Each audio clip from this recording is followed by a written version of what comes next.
Today I want to tell you about the latest report from Resources and Waste UK. First of all, a reminder, Resources and Waste UK, or R&WUK to its friends, it's a collaborative venture between CIWM and the Environmental Services Association. We've agreed to work together to spot what are the really important issues to the future of our industry and to speak with one loud and clear voice. We've used that one loud and clear voice to talk about an issue that we think is really fundamental to the future health of our industry, and that is the issue of price volatility for the secondary materials or the recyclates that our industry puts back into the market. Now, I think everybody in the industry has spotted that those prices go up, they go down, they do so quickly. They don't only just go up and down, they go up and down relative to virgin material prices as well. And that makes it very hard to plan, and it makes it very hard to cope, both in the short and the medium to long term.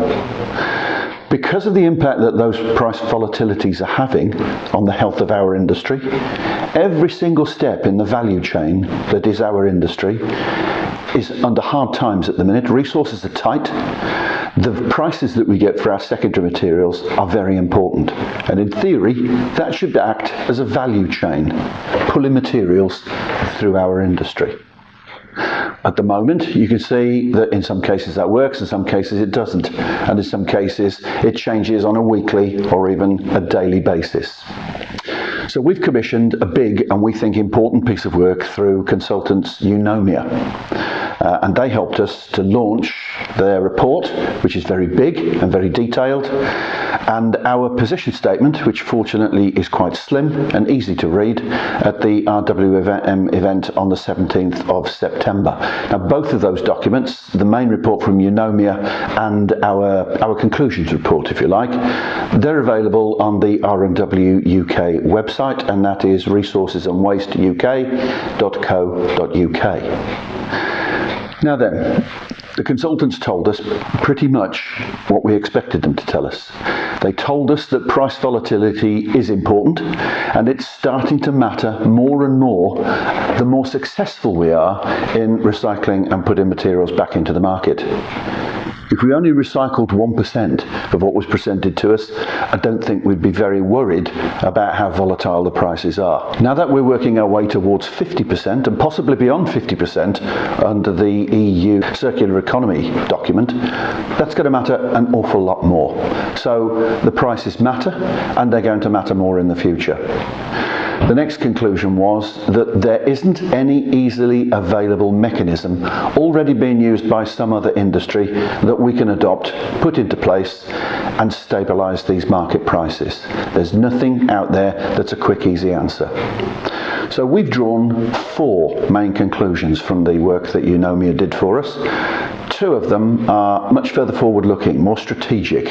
They're about how we would like our market to behave in the future, and they involve things like the future of extended producer responsibility and other mechanisms like insurance, bank and borrow.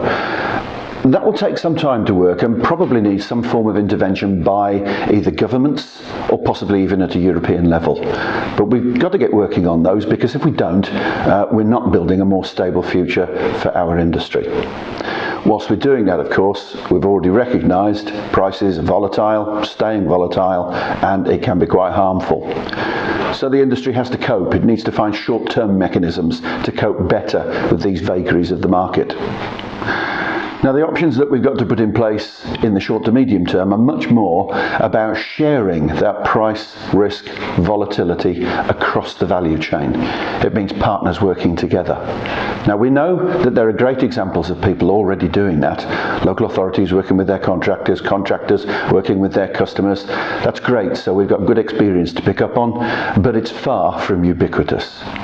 So R&WUK, together with its partner organisations right across this value chain, will be working together over the next few weeks and probably months, looking for how we might make this work. So keep watching R&WUK and our partners.